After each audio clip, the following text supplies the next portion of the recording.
This is Naked Mormonism. I pledge my life, all that I may have. I will strive to the utmost of my ability to be what you would want me to be. It's time to find the truth.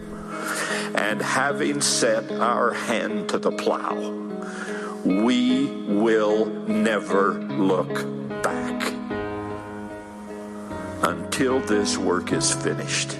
Where's the church going? I have faith that the Constitution will be saved as prophesied by Joseph Smith. But it will not be saved in Washington. It will be saved by enlightened members of this church. The explicit tag is there for a reason. So if you get offended at what is said, it is not for you. But most importantly, may you ponder the truths you've heard. May they help you become even better than you were. Skepticize everything. Welcome to episode 41 of the Naked Mormonism Podcast, the serial Mormon history podcast. Today is Thursday, November 3rd, 2016. My name is Bryce Blankenagel, and thank you for joining me. Let's do a quick recap of the last historical episode to give us a proper fill of milk, and then we'll just move straight on into the meat of this episode. So last historical timeline episode began with us reading a letter written in January of 1838 that told of many church leaders in addition to 40 to 50 other members that had all been cut off from the church. Many of these people were close friends of the prophet or had been members since the early days of the church. But people were furious at the church leaders for their shady business practices and just general lack of foresight of the U.S. economy imploding that led to this defection crisis. How could Jo be a prophet of God if he couldn't see that founding the Kirtland Safety Society banking company would be the downfall of Kirtland and the safety of the Mormons there? By the end of December 1837 to January of 38, dissent was bad enough that Jo had to flee Kirtland. At this same time, Ollie Cowdery was back in far west Missouri to try and keep an eye on the church that was essentially still being run by the Whitmers out there. Ollie was Jo's failsafe in case the church there in Missouri began to descend into chaos once more. Ollie would be the iron rod of Jo's leadership to steer the dissenters back the fuck into line. So this strategy didn't hold out very well, as we'll come to find out in this and next episode. But to finish the recap of the last historical episode, we closed up by reading a passage from the manuscript history of Brigham Young, telling of the journey from Ohio to Missouri in 1838. We're just going to pick up right where we left off in that passage, and that launches us into the meat of today's episode. The last thing we read from Bloody Brigham Young's history was a story of Jo being too short on funds to complete the move from Ohio to Missouri.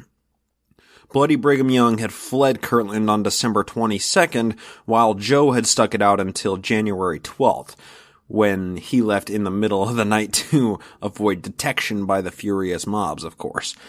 We have to point out that these mobs that were chasing Jo out of Kirtland weren't anti-Mormons that were just marching against the church leadership because they thought Jo was a false prophet. Rather, they were Mormon mobs marching against Jo and the leadership because they thought he was a false prophet. When believing Mormons recount stories of the saints being violently persecuted or chased from Ohio or New York or parts of Missouri, they often leave out the detail that the mobs were comprised primarily of believing Mormons who'd been burned by Jo's outright terrible leadership. Warren Parrish, who'd been a faithful member since nearly the beginning of the church, led an armed uprising in the church with pistols and bowie knives. Martin Harris had teamed up with Cyrus Smalling and Joseph Coe to found their own church. Collins Brewster claimed that Moroni had appeared to him and declared him to be the one true prophet. The remaining loyal followers of Jo living in Ohio were excommunicating people at an unprecedented level, and those were the people that made up these mobs that chased him out of Ohio. A person writing contemporary to Joseph named Caroline Barnes Crosby noted this of the mobocrats, quote, Many of our most intimate associates were among the apostates. They were some of our nighest neighbors and friends. We had taken sweet counsel together and walked to the house of God as friends." End quote. And that just shows us that these anti-Mormon mobs that were rising up were doing so because they felt wronged by the church and they were, opposed to Joseph and his leadership. That's why they were rising up as mobs. The point is, the church and Jo weren't blameless for these mobs organizing and chasing them out of Ohio or Missouri. The actions of these mobs were more often than not retaliatory against Jo or other leaders overstepping their legal bounds, or, in the case of Missouri, overstaying their welcome. We're going to read a passage from the History of the Church. Now, Volume 2 of the History of the Church ended a couple episodes ago with a single line referencing the dissent and strife plaguing Kirtland. And now we're finally cracking into the spine of Volume 3 of the History of the Church. This is Volume 3, page 1, quote, "January 1838, a new year dawned upon the church in Kirtland. In all the bitterness of the spirit of apostate mobocracy, which continued to rage and grow hotter and hotter until Elder Rigdon and myself were obliged to flee from its deadly influence, as did the apostles of prophets of old, and as Jesus said, 'When they persecute you in one city, flee to another.' On the evening of the 12th of January, about 10 o'clock, we left Kirtland on horseback to escape mob violence, which was about to burst upon us under the color of legal process to cover the hellish designs of our enemies and to save themselves from the just judgment of the law." And it continues on further in that passage. "The weather was extremely cold. We were obliged to secrete ourselves in our wagons, sometimes to elude the grasp of our pursuers, who continued their pursuit of us more than 200 miles from Kirtland, armed with pistols and guns seeking our lives. They frequently crossed our track. Twice they were in the houses where we stopped. Once we tarried all night in the same house with them, with only a partition between us and them, and heard their oaths and imprecations and threats concerning us, if they could but catch us. And late in the evening they came into our room and examined us, but decided we were not the men. At other times we passed them in the streets and gazed upon them and they on us, but they knew us not. One Lyons was one of our pursuers." That's a pretty open and shut description of what was going on during these travels from Kirtland to Ohio. There's one more passage to read here. "I parted with Brother Rigdon at Dublin," that would be Indiana, I believe, "and traveling different routes, we met at Terre Haute, where after resting, we separated again, and I pursued my journey, crossing the Mississippi River at Quincy, Illinois." End quote. Needless to say, if you're going to be moving in the 1830s, it's a good idea not to do so during the dead middle of winter in Ohio, Illinois, Indiana, and Missouri. I mean, it was during this journey that many faith-promoting stories surface. Now, the occasional believer that knows some of Mormon history will often tout this point in Jo's timeline as one of the greatest examples of religious persecution and unwavering faith by the prophet and his followers. This journey was 800 plus miles across horrible territory during the worst times of winter. It was cold, dreary, frequently snowing, and it was all done in response to Jo being an insufficient leader that was utterly incapable of effectively quelling insurrection, forced to flee for his own life. So let's finish reading from Bloody Brigham's history to learn about the journey from Ohio to Missouri during the dead of winter. It offers some insight into what this journey was really like, and it's horrifying. There will be a link to his manuscript history in the show notes of this episode. Quote, "My promise to Joseph was soon verified. Brother Tomlinson sold his property and gave the prophet $300, which enabled him comfortably to proceed on his journey." That's a story we were referring to earlier that we ended the last historical episode with. It continues, "The day Joseph and company started, Isaac Seeley and wife arrived. The house was pretty well littered up. I sat writing to my wife, but I welcomed them to the use of the house and what was left in it. This is, of course, written from Bloody Brigham Young's perspective. Brother Samuel H. Smith came along, that's Joseph Smith's younger brother, who tarried with me until Brother Lorenzo returned from Cincinnati, and Brother Decker from Michigan, whose families had gone forward with Joseph. We prepared to follow and started on, overtaking the prophet 4 miles west of Jacksonville, Illinois, where there was a branch of the church. After stopping a few days and resting, we proceeded to Quincy, Illinois, where we found the river frozen over, though it had broken up. Joseph and I went down to the river and examined the ice. We soon learned that by going through the flatboat which lay the end to the shore and placing a few planks from the outer end on the ice, we could reach the heavy ice which had floated down the river a few days previous, sufficient to bear up our teams. We hauled our wagons through the boat and onto the ice by hand, then led our horses onto the solid ice and drove across the river by attaching a rope to the wagon and to the team so that they would be some distance apart. The last horse which was led onto the ice was Joseph's favorite, Charlie. He broke the ice at every step for several rods. So Joe's favorite fat shit horse is cracking the ice with every step it takes. It's amazing. After leaving the boat, we struck out in a long string and passed over in safety. 2 or 3 hours afterwards, Brother Decker and his family and D.S. Miles crossed on our track. But it was with great difficulty and risk that they got across. Many times, having to separate from each other and get onto a solid cake, the ice was so near breaking up. I mean, this is just so intense. They're having to cross the Mississippi here. And, yeah, that's right, isn't it? Yeah, because it said earlier crossing the Mississippi at Quincy, Illinois.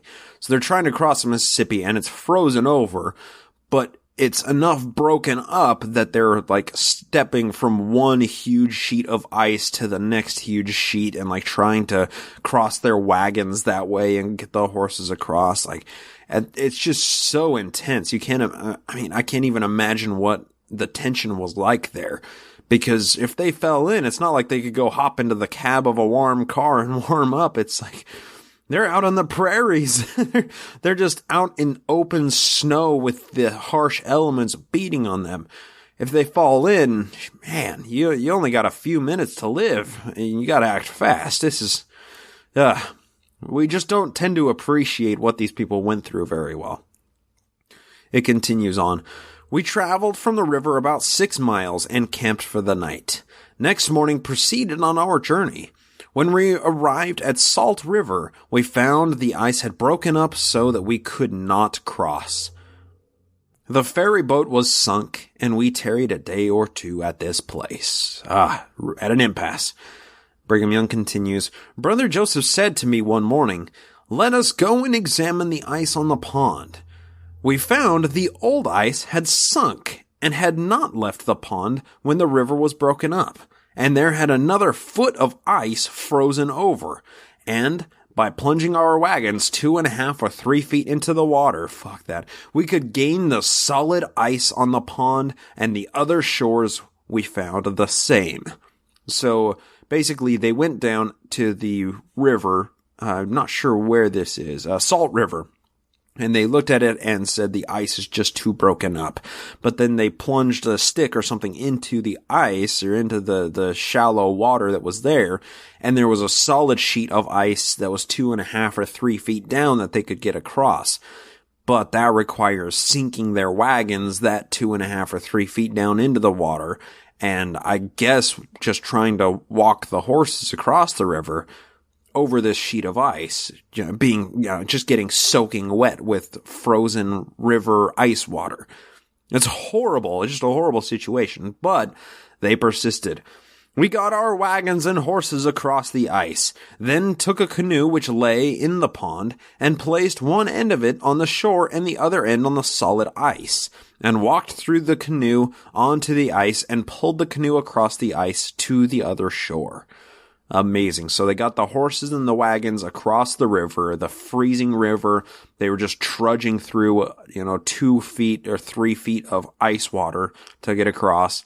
And then to get the possessions and all of the people across, they had a little tiny canoe that they would just scoot along the top of the ice and water and ferry everything back and forth. And it took them a few days to do this. That's just remarkable. It continues on. In this way, we crossed the families and landed directly in the woods on a very steep, sidling hill. We managed to get our wagons along the cleft of the bank. 6 or 8 men held them up, and thus we worked our way to the road. We proceeded on our journey to Huntsville, where we met some of the brethren from far west. Brother John P. Barnard had come from far west with a carriage, into which he put Joseph's family, and we proceeded on our journey. So what happened is, once they got across into Missouri, when they were a few hundred miles out, there was a small relief party from far west that came in with some other carriages and wagons that the people moving from Kirtland could pile their stuff in and lighten their burden. So that's really, really nice. So John P. Barnard was one of the people involved in this relief party. Brigham Young continues here. One day while crossing a large prairie, 6 or 8 miles from any house, we crossed a small stream. The ground was frozen deep on each side, and we sprung one of the axle trees of Brother Bernard's carriage. Brother Bernard said we could not travel with it any further. Brother Joseph looked at it and said, I can spring that iron axle tree back so we can go on our journey. Brother Bernard replied, I'm a blacksmith and used to work in all kinds of iron, and that axle tree is bent so far around that to undertake to straighten it would only break it. Brother Joseph answered, I'll try it. He got a pry, and we sprung it back into place, and it did not trouble us any more till we arrived at Far West, March 14th, 1837. Brother Bernard, seeing this done, concluded that he would never say again that a thing could not be done when a prophet said that it could. End quote.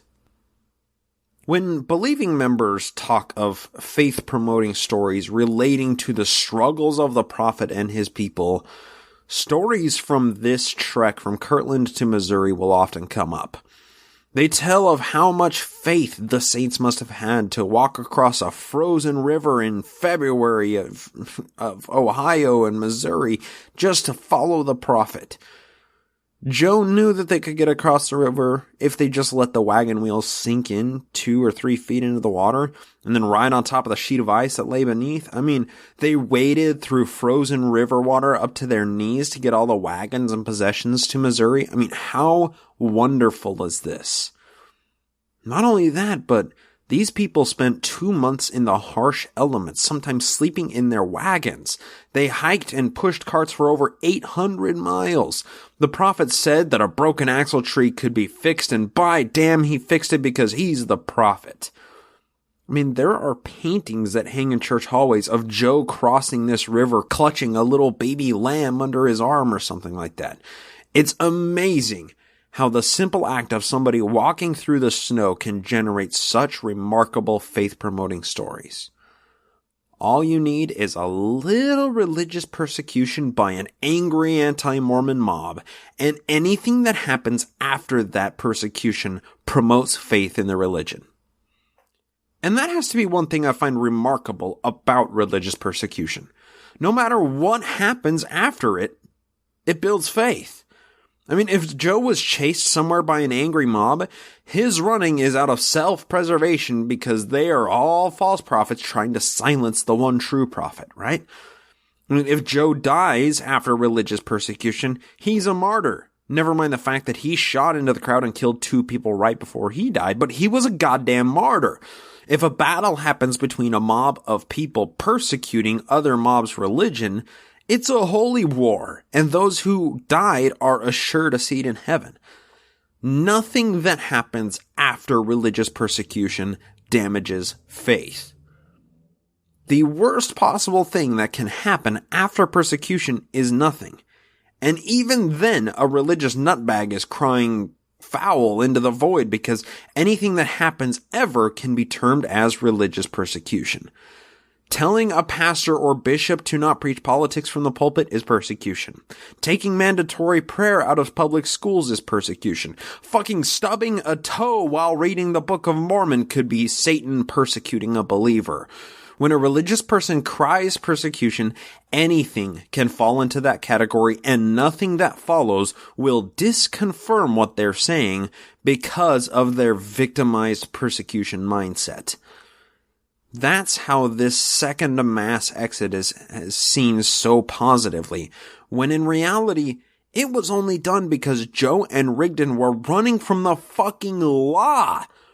These guys were fugitives. They absconded, and guilt was determined in absentia for their business practices. It had very little to do with the religion itself. Jo and Rigdon were in the wrong, and they ran away. But it's all good, because persecution, right? Well, let's zoom out a little bit here. There are actually 3 settings of this time frame that we're discussing today. And religious persecution was the common theme running through all 3 settings. We had what was going on in Kirtland after the disaffected members had chased Rigdon and Jo and Bloody Brigham and other Jo loyalists out of Kirtland. Now, the majority of members in Kirtland had fractured in their allegiances, and they were faced with a tough decision. Do they follow Jo and the revelations he just gave before fleeing for his life, commanding everybody in Ohio to move to Missouri and just abandon their possessions? Do they conversely follow Not-So-Smarty Marty, the guy who funded publishing the Book of Mormon and said Jo and everybody else was in error and that no man ever saw the plates with his natural eyes? Do they follow Collins Brewster, who came out of the woodwork claiming to be the replacement for the fallen prophet Jo, ordained by the angel Moroni himself? Do they follow Warren Parrish and his group of apostates that attempted to take over the congregation with pistols and bowie knives? Do they follow the Whitmers, who'd essentially been running their own church in Missouri and were under review by Jo and his loyalists for not following Jo's orders? Or do those remaining in Kirtland just call the whole thing bullshit and leave alone every sect that had branched from this communistic death cult? What would you do, knowing your eternal salvation is on the line? Now, those are just some of the hard questions and decisions that faced the Ohio Saints living in Kirtland. We'll go over the numbers in the next historical episode, but we have a rough idea of how many people followed Jo out to Missouri compared to the number that stayed in Kirtland following a breakoff sect or just completely left anything associated with Mormonism in general. So that's our first location and setting today. Kirtland. That's our point A on the stage of events today.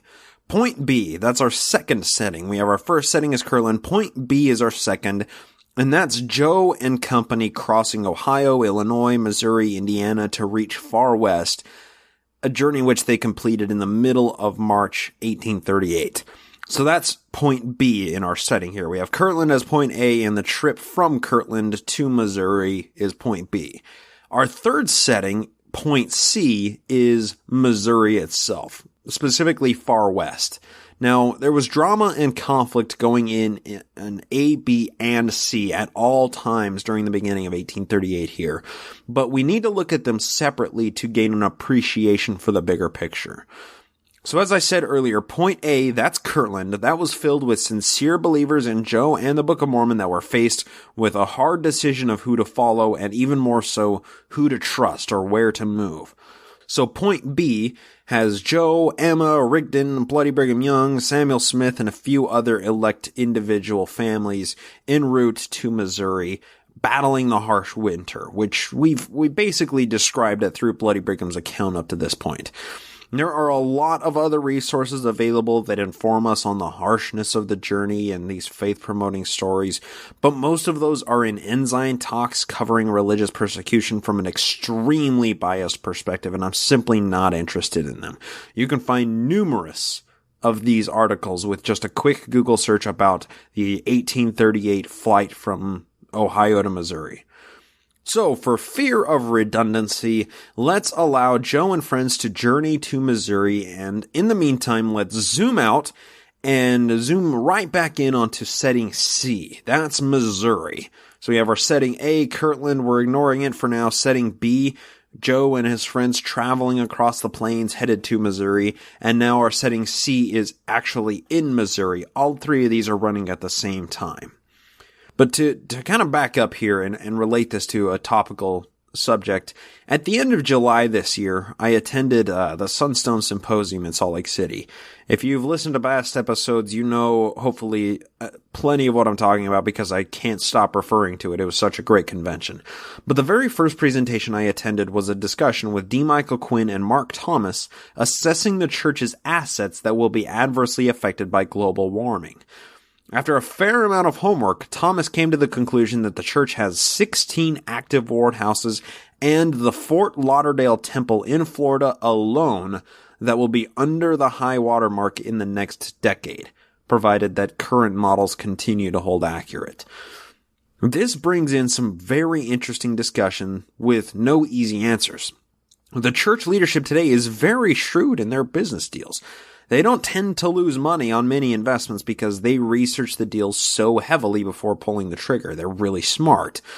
Well, in all the church's prudency, they've come in between a rock and a hard place. The church officially doesn't espouse the theory of global warming, and the evidence claiming that coastal water levels may rise as much as 3 meters in the next decade. But they also have substantial amounts of property that are going to be underwater if these models hold true. So what do they do now? I mean, they have a couple decisions. If they move to sell the property before the water levels rise to catastrophic levels, they're making a decision based on the credibility of the global warming theory. They would be acting intelligently and proactively in the business world when their religious worldview claims that they have nothing to worry about. The perfectly named corporation of the presidency of the Church of Jesus Christ of Latter-day Saints seems like a perfectly fitting title to dichotomize their own stake in both sides of this conflict. But let's say the church acts proactively and decides to sell their property in Florida that's going to be under the waterline. Let's just say that suddenly 16 churches and a temple come onto the market in the panhandle of Florida in the near future. What will happen to those buildings? The church will never be able to get their investment back out of the buildings because they're purpose-built structures. Nobody else on the planet has any use for a massive white temple or a bunch of little church houses unless they're turned into other churches or community homes or homeless shelters, which would be fantastic, right? So if nobody wants the buildings for what they are, what happens if the Fort Lauderdale Temple is sold to a real estate mogul that wants to put up a shopping mall in its place? I mean, think about this. Will we get to watch a video on YouTube of a Mormon temple being demolished to make way for a commercial plaza? That's hallowed ground. That land has been consecrated for the righteous work of the Lord. How does one justify selling such invaluable land and a beautiful house of the Lord just to put up a shopping complex? The conflict really becomes manifest when you consider Mormons' perspective on the temple. Temples are truly the house of the Lord. If not for the temples, Mormons wouldn't be able to perform their various duties necessary before death and would therefore be denied entry into the celestial kingdom. The temples are seen as the final holdout place during the resurrection. Temples will be the one place where any saint can go in the middle of the great and glorious rapture, and they'll be safe and ascend to heaven, because they're in the house of the Lord. How do you justify selling God's house? Well, this has an analog to what's going on in the historical timeline, because in February of 1838, the Mormon leadership in Missouri was running into a similar conundrum. Many of the leaders of the Missouri church had enormous personal wealth tied up in the church and the church-owned land in Missouri. That included in Jackson County, ground zero for the Jesus rapture of Mormondom. Now, the Kirtland Safety Society Company owned most of the property by deed and had sold it to various church members who'd purchased the land with Kirtland Safety Society Company rag money, this worthless paper that they printed. Essentially, the church had purchased a bunch of Missouri land from the government after being chased out of Jackson County, and turned around and sold it to a few elect church members, exchanging useless paper money for every transaction. Now, with Andrew Jackson signing the Specie Circular into effect right before leaving office in 1837, he pushed over the dominoes that collapsed every local economy based on these banking companies like the Kirtland Safety Society and their worthless paper rag money. Once the government refused to accept proprietary money like the Kirtland Safety Society banknotes as payment for taxes or land that was being freed up by the newly acquired territories from the evicted natives, anybody with holdings based on this rag money went instantly broke. Many faithful members in the church were forced to sell their property to attempt some kind of recovery from this Great Depression that would affect the entire world until mid-1840. Well, some of these men owned land in Jackson County, Missouri, also known as Zion, the New Jerusalem. That's where God is going to come back. Now, here we run into the same problem the church has today with its property holdings in Florida. The land the church leaders and the church itself owned in Zion was the holiest of all ground. The Garden of Eden was in Jackson County, Missouri. At the kickoff of Jesus' triumphant second coming, his landing pad is Independence, Missouri, where he will reign personally and the earth will be renewed to receive its paradisiacal glory.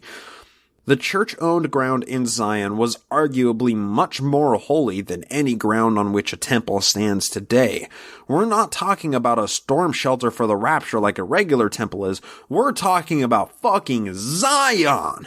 Ground zero for the Jesus nuke that'll kill all heretics and raise the righteous from their graves to walk among the living to do the Lord's bidding.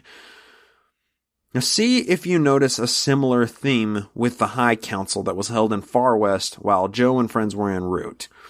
Keep in mind, this is setting C, what was happening in Missouri, while Kirtland setting A was in chaos and Jo in setting B was on his way from A, Kirtland, to C, Missouri. This is a huge passage taken from the History of the Church, Volume 3, page 3 through 7. And it is a court tribunal. I try not to make too much of a habit out of this, but it gets at a larger point of something we really need to discuss in this episode. And, well, it's fascinating to say the least. So here are the minutes of the proceedings of the meeting with the whole church in Zion General Assembly, February 5th, 1838, Far West. The ruling on this meeting was actually set out as basically case law for the church, because on February 5th, they had this meeting in Far West of what we're just going to read through. And on the same week, they took the same ruling and announced it at Carter's settlement on the 6th, Durfee's settlement on the 7th, Curtis's dwelling house on the 8th, and Hahn's Mill on the 9th. So this was basically set out as law for the church. This is reading from the History of the Church, Volume 3, quote, "After prayer, the moderator stated the object of the meeting, giving a revelation of the recent organization of the church here and in Kirtland. He also read a certain revelation given in Kirtland, September 3rd, 1837, which made known that John Goebbels Whitmer and William Wise doubled up Phelps were in transgression, and if they repented not, they should be removed out of their places. Also read a certain clause contained in the appeal published in the Old Star on the 183rd page as follows." Now, quoting from the Millennial Star, quote, "And to sell our lands would amount to the denial of our faith." That's a big point right there. To sell our lands would amount to a denial of our faith. "As that is the place where Zion of God shall stand, according to our faith and belief in the revelations of God." That is the point we're getting at. That sums everything up perfectly here. It continues on in the History of the Church. "Elder John Murdoch, who was the father of Joseph's twins. After Joseph's twins died in 1832, I believe it was, him and Emma adopted the two Murdoch twins, and that's the same John Murdoch we're talking about here. Elder John Murdoch then took the stand and showed to the congregation why the High Council proceeded thus was that the church have a voice in the matter, and that he considered it perfectly legal according to the instructions of President Joseph Smith, Jr. Elder George M. Hinkle then set forth the way in which the presidency at Far West had been labored with, that a committee of 3 of whom he was one had labored with them. He then read a written document containing a number of accusations against the 3 presidents. He spoke many things against them, setting forth in a plain and energetic manner the iniquity of elders Phelps and Whitmer in using the monies which were loaned to the church. Also David Whitmer's wrongdoing in persisting in the use of tea, coffee, and tobacco. Alright, so we have John Murdoch standing up and saying, this trial is perfectly legal according to the instructions of Joseph Smith Jr., President Joseph Smith Jr. Then George Hinkle stood up and said, setting forth in a plain and energetic manner the iniquity of Elder Phelps and Whitmer. So they were saying, hey, the Whitmers are fucking up, basically. David Whitmer, he's still using tea, coffee, and tobacco that we don't like.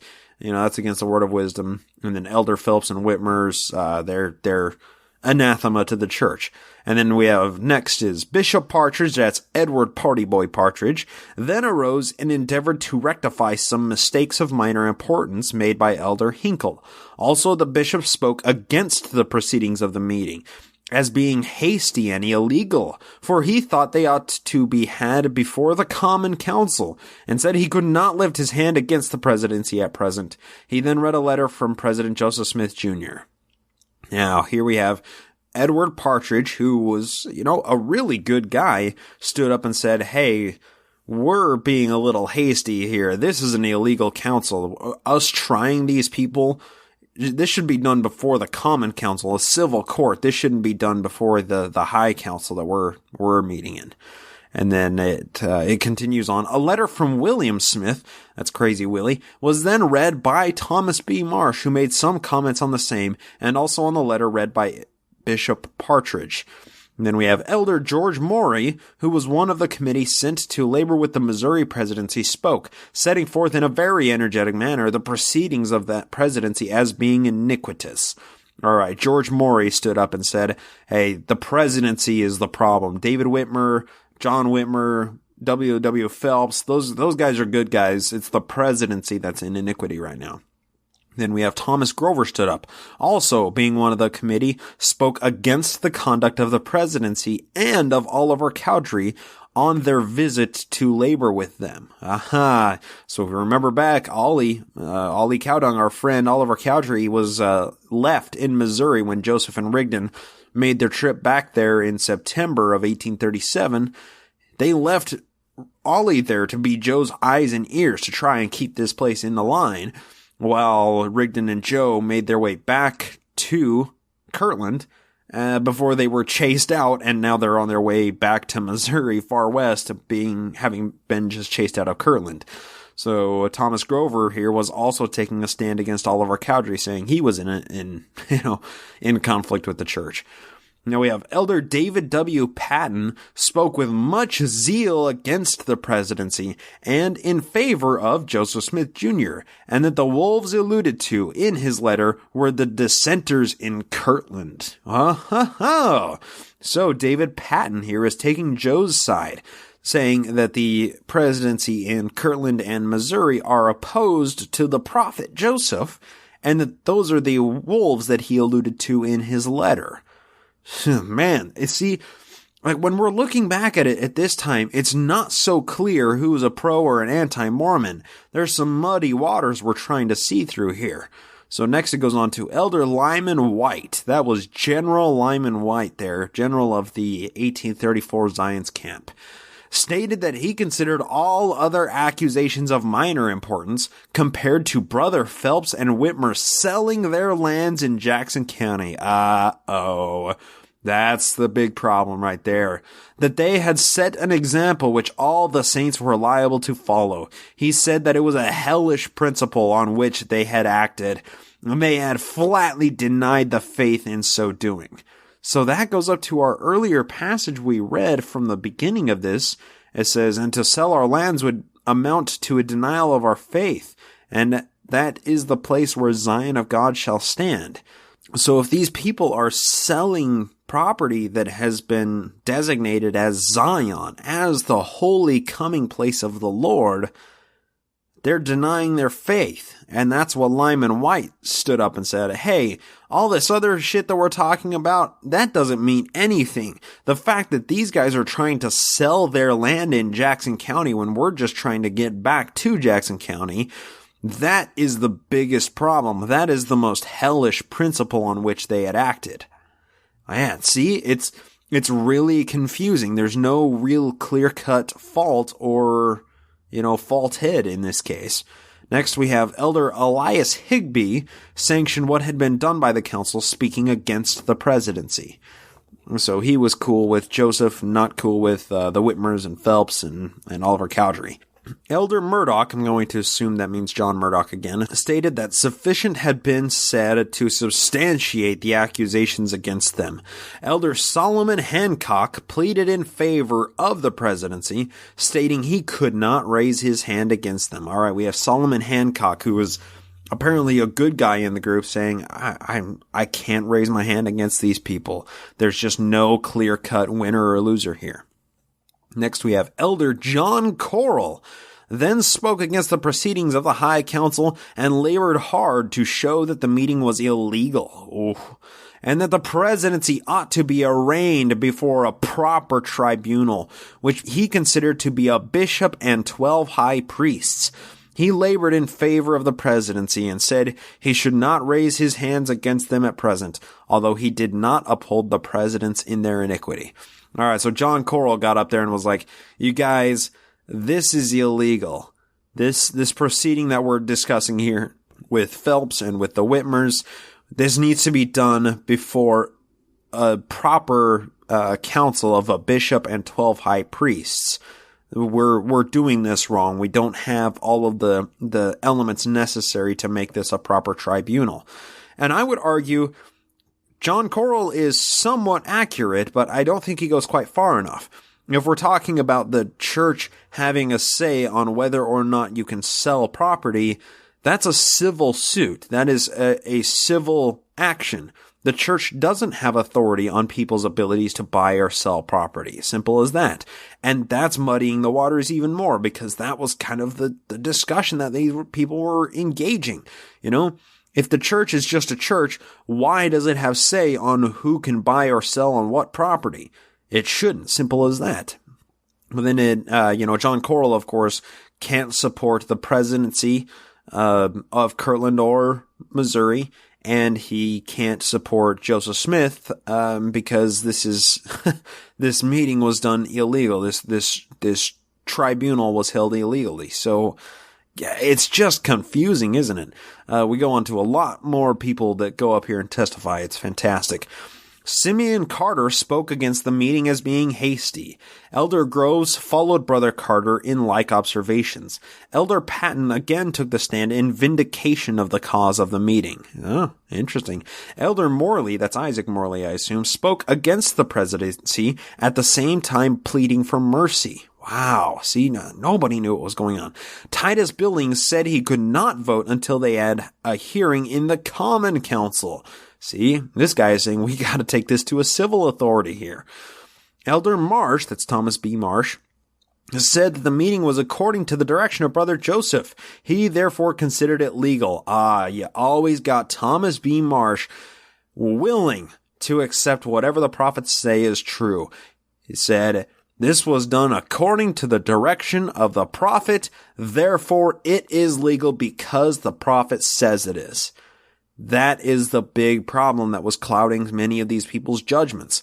If they were in favor of the prophet, well, they kind of definitionally had to be in lack of favor or, not in favor of civil authority, because Joseph and the church were attempting to usurp civil authority and intermingle ecclesiastical and civil judgments this way. The church was trying to act as the government here.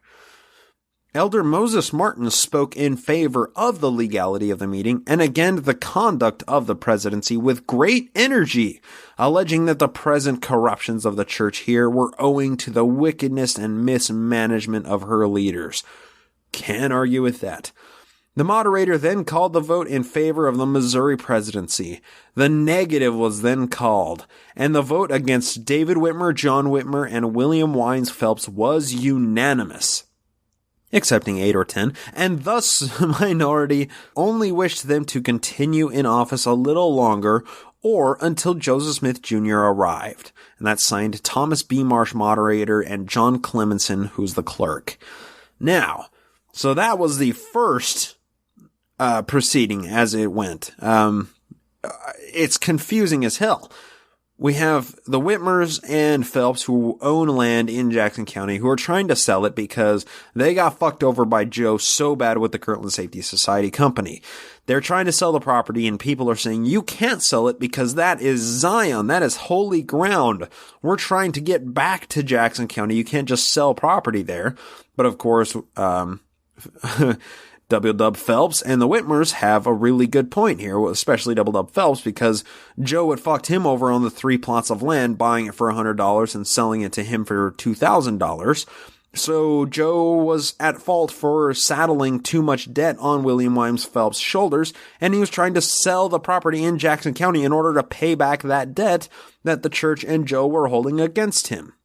So the church was trying to say, you can't sell that property, but William Wines Phelps was saying, if I don't sell this property, then I'm destitute, and it's your fault, because you are the church and the prophet that forced me to buy this, or enter into this bullshit agreement. I mean, it's not simple. Nothing here is clear cut. Everybody was in the right, and everybody was their own good guy in this case. But it continues on to another similar proceeding a few days later, and it's terrible. It goes on, minutes of proceedings in other settlements than Far West. In Simeon Carter's settlement, the saints assembled on the 6th instant, when they unanimously rejected the 3 above-named presidents. That's John Goebbels Whitmer, D. Day David Whitmer, and William Wines Double-Dub Phelps. On the 7th, the saints assembled at Edmund Durfee's agreeable to appointment, where the above-named presidents were unanimously rejected. Also on the 8th, at Nahum Curtis's dwelling house, they were unanimously rejected by the assembly. Also at Haun's Mill, on the 9th, the saints unanimously rejected them. So they just went and presented their findings and their notes from this meeting to the various congregations around this area in Missouri, and everybody just sided with Joseph and the church. Everybody just bought whatever people, the friends of Joe, were saying. They didn't understand the nuance. This was just a smear campaign against the Whitmers and Phelps. And the next line in here, at a meeting of the High Council, the bishop and his council, February 10th, 1838, it was moved, seconded, and carried that Oliver Cowdery, William W. Phelps, and John Whitmer stand no longer as chairmen and clerks to sign and record licenses. Boom. Oliver Cowdery, William Wines Phelps, John Whitmer. Two of the 11 witnesses, and W. Phelps, who's been with the church since the beginning, essentially, were disfellowshipped. They said they could no longer act as chairman to sign and record licenses. They were the adversary. These people were the pariahs of Missouri. And the propaganda that they were able to spread against the Whitmers and Phelps and Cowdery is remarkable, because we see in the space of less than a week the entire public perception of them shifting. Guilty, guilty, guilty. Edmund Durfee's, guilty. Nahum Curtis's house, guilty. Hans Mill, guilty. All of these people saying they're all guilty for what they did. Lock them up. Lock them up. Right? It's mob mentality at this point. There's no logic. Voted that Thomas B. Marsh and David W. Patton be authorized to attend to such businesses for the time being. Also voted that Thomas B. Marsh and David W. Patton be presidents pro tempore of the Church of Latter-day Saints in Missouri until Presidents Joseph Smith Jr. and Sidney Rigdon arrive in the land of Zion. Signed, J. Murdoch, moderator, T.B. Marsh, clerk. End quote. And that was it. No longer were the Whitmers and Double-Dub Phelps and Oliver Cowdery a threat to the church because Thomas B. Marsh, and David W. Patton usurped their power. They held a tribunal. They were able to paint Cowdery, Phelps, and Whitmers as nothing more than villains, and they swayed public opinion to be in favor of declaring those two to be the presidents pro tempore of the church until Smith and Rigdon return to Missouri. That's remarkable how important public perception is in a situation like this. And that's it, really. After all that drama and bullshit about who owns land and who has what right to do what with their land deeds in Zion, we have Ollie, Double-Dub Phelps, John Goebbels, and D. David Whitmer were just disfellowshipped. That's it. That's gone. Something that was an underlying issue here didn't really come to light until the next passage out of the history of the church. And I'm just going to read that to launch us into a brief discussion of this topic here. It continues, quote, "The following letter belonging to Thomas B. Marsh was read by Brother Marcellus F. Cowdery, bearer of the same, previous to giving it to its rightful owner." Marcellus F. Cowdery, I believe, was cousin of Oliver Cowdery. This is from Marcellus. This is from the letter written by Thomas B. Marsh. "Sir, it is contrary to the principles of the revelations of Jesus Christ and his gospel and the laws of the land to try a person for an offense by an illegal tribunal or by men prejudiced against him or by authority that has given an opinion or decision beforehand or in his absence. Very respectfully, we have the honor to be, signed, David Whitmer, William Wines Phelps, John Whitmer, Presidents of the Church of Christ in Missouri, to Thomas B. Marsh, one of the 12 traveling counselors. Attested Oliver Cowdery, clerk of the High Council of the Church of Christ in Missouri. I certify that the foregoing to be a true copy from the original, signed Oliver Cowdery, clerk of the High Council." End quote.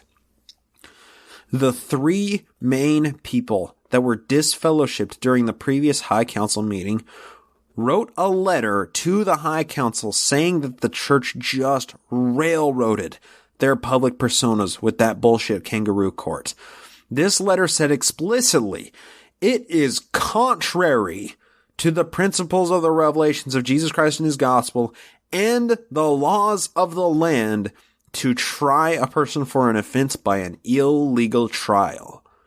Now, this illegal tribunal may be classified as being by men that are prejudiced against them or by an authority that has given an opinion or decision beforehand or in their absence. So all of these qualifying features make a tribunal an illegal one. Anytime somebody had a problem with Joe, this is what would happen. They bring it up to the High Council, and then there would be a public or a private tribunal to ascertain guilt and motive. Take, for example, Sylvester Smith being the poster boy adversary during the March of Zion's camp in 1834. After Joe and friends had returned to Kirtland from the march out to Missouri, this is episode 31 and 32 of this show if you want to review, Sylvester filed a complaint that Joe was exhibiting unchristian-like conduct during Zion's camp. Joe, on the other hand, filed a counter-complaint against Sylvester for subverting his authority and mutiny. Apparently there was some business with Sylvester's dog biting Jo on the hand and then Jo throwing a trumpet at Sylvester to kind of muck up the truth, but those are kind of inconsequential details to the overall point. This overall point is that the trial was held at the church level. It was the prophet against a heretic on the stand, with a jury made up of nothing but faithful supporters of the prophet. By the end of it all, we read the entire court proceeding. Sylvester signed a statement claiming that he was in the wrong for everything and that Jo wasn't to blame for a single thing that went wrong during Zion's camp. And at the bottom, after his signing, it said, "for fear of punishment." That is an under duress clause right in the contract, and the church championed this as a win over an anti-Mormon. But it wasn't just Sylvester Smith. You have Weckham Clark and Northrop Sweet, John Noah, Simmons Ryder, Dr. Philastus Hurlbut, William Smith, Jo's own brother, the Whitmers multiple times, including today, Hiram Page, Professor Bill, William E. McClellan, Oliver Cowdery. Every single one of those people and many more stood on an ecclesiastical tribunal against the prophet or other trusted leaders in the church, and were all found guilty in need of repentance to remove them from transgression. Every single one of those tribunals, Jo was found guiltless in every aspect. Kind of hard to believe, right? It's really hard to argue that this was a fair and balanced trial as enshrined in the Constitution. Now, you know what? Speaking of the Constitution, if one person has a problem with another person, the 100% secular legal system is supposed to be in place to protect the rights of both of those people and get a fair and balanced verdict from a jury of peers. These church trials eliminated all the fair aspects of that system and made disfellowship or excommunication from the church the preferred tool of punishment. If Jo had fucked you over in a business deal like he had done with Double Up Phelps, and you brought up charges against him, would you expect the trial outcome to be fair if the trial was conducted by the church itself, that's full of nothing but faithful supporters of Jo the prophet? But that's the same thing that we see with the letter presented by D-Day David and John Goebbels Whitmer and Double Up Phelps. The way the church leadership responded was through petty retaliation. When they presented the letter claiming that the church didn't have any right, and this was an illegal tribunal,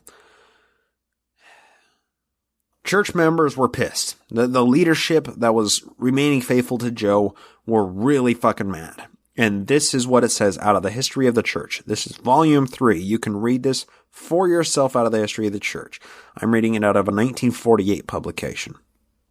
Quote, "All the effect the above letter had upon the council was to convince them still more of the wickedness of those men, by endeavoring to palm themselves off upon the church as her presidents, after the church had, by a united voice, removed them from their presidential office for their ungodly conduct.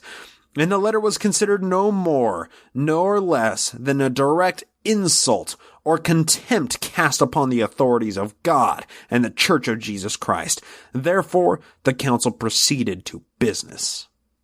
God, such petty little bitches about this. And that the worst part is them showing this letter by the Whitmers and Phelps to Thomas Marsh just made them bitchy about this whole thing. Their retaliation and their petulance about this whole situation is just appalling at this level. It goes on to describe what they did in reaction to it. A number of charges were sustained against these men, the principal of which was claiming $2,000 church funds, which they had subscribed for building a house to the Lord in this place, when they held in their possession the city plat, and were sitting in the presidential chair, which subscription they were intending to pay from the avails of the town lots. But when the town plat was transferred into the hands of the bishop for the benefit of the church, it was agreed that the church should take this subscription off the hands of W. Phelps and John Whitmer. But in the transaction of the business, they bound the bishop in a heavy mortgage to pay them the above $2,000 in 2 years from the date thereof, a part of which they had already received and claimed the remainder.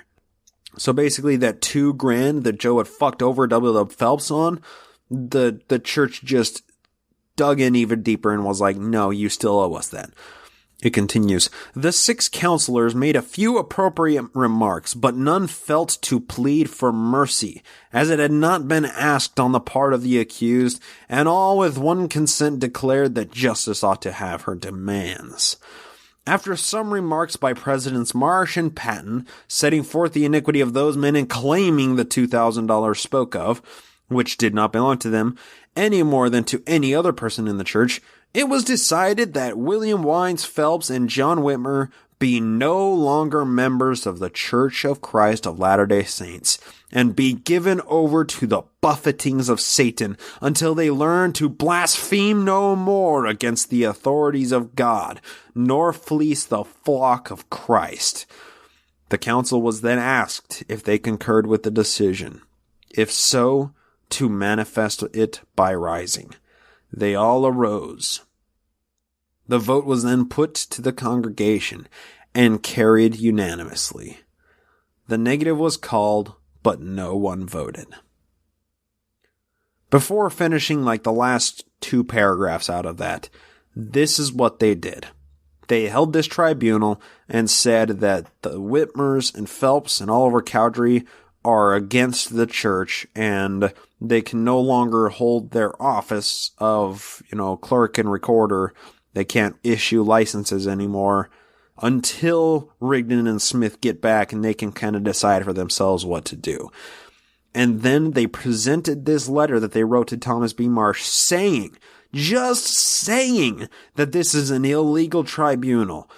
And the church retaliated by saying, you motherfuckers are cut off.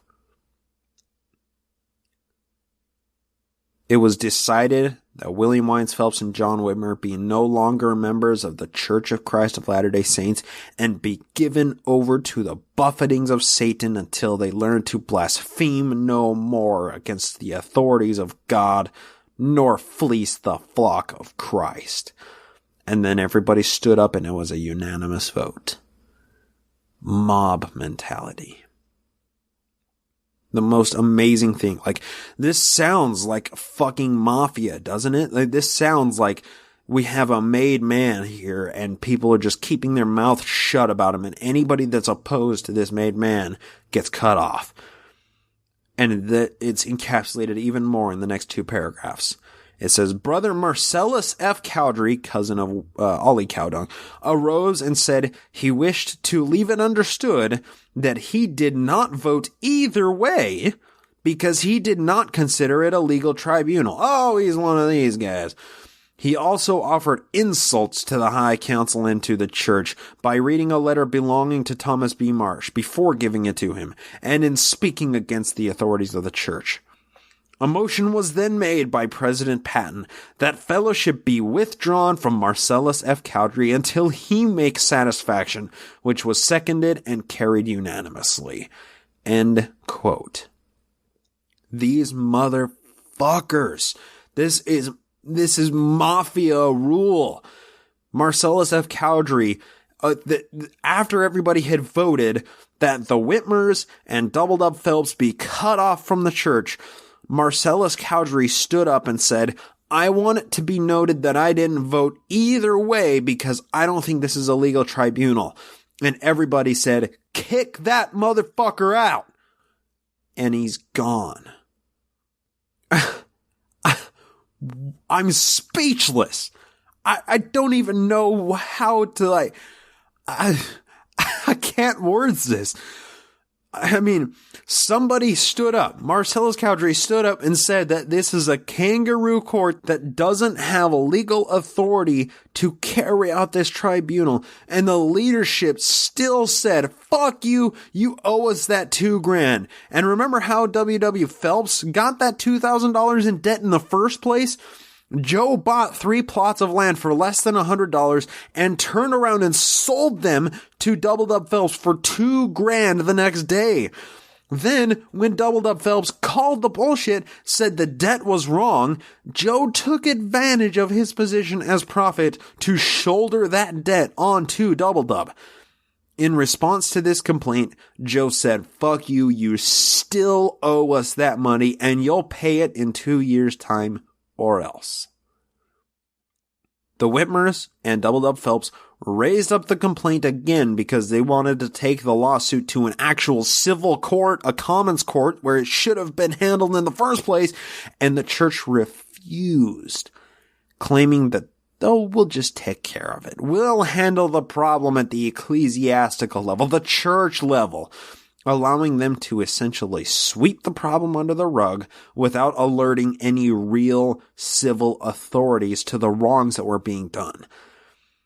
The Whitmers and Doubled Up had reasonable grounds for complaint, and any legitimate trial would have convicted Jo for fraud and land speculation and awarded this $2,000 in damages to Doubled Up Phelps.